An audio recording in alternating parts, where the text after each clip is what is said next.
கடவுளுடன் காலை வணக்கம்.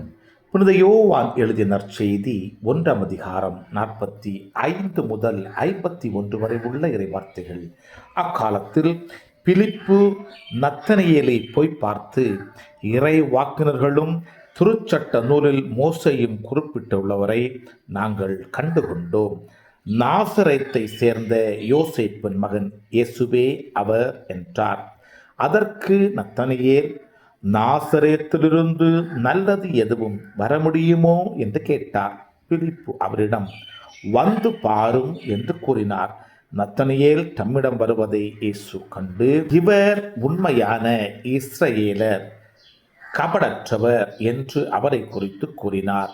நத்தனியேல், என்னை உமக்கு எப்படி தெரியும் என்று அவரிடம் கேட்டார். இயேசு, பிலிப்பு உம்மை கூப்பிடுவதற்கு முன்பு நீர் அத்திமரத்தின் கீழ் இருந்தபோதே நான் உம்மை கண்டேன் என்று பதிலளித்தார்.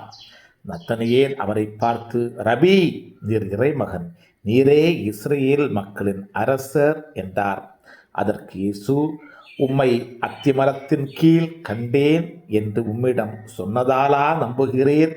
இதைவிட பெரியவற்றை காண்பீர் என்றார்.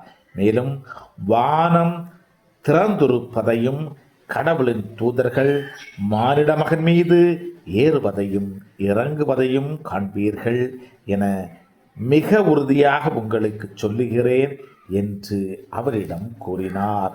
கிறிஸ்துவின் நற்செய்தி. இந்த நாள் இனிய நாளாக அமைய வாழ்த்துக்கள். பல பல பல புதுமைகள், பெருமைகள், இனிமைகள் இறங்கிய நல்ல நாள், ஒரு நல்ல நாள், நம் தேவன் தந்த நாள். இது நல்ல நாள், ஒரு நல்ல நாள், நம் தேவன்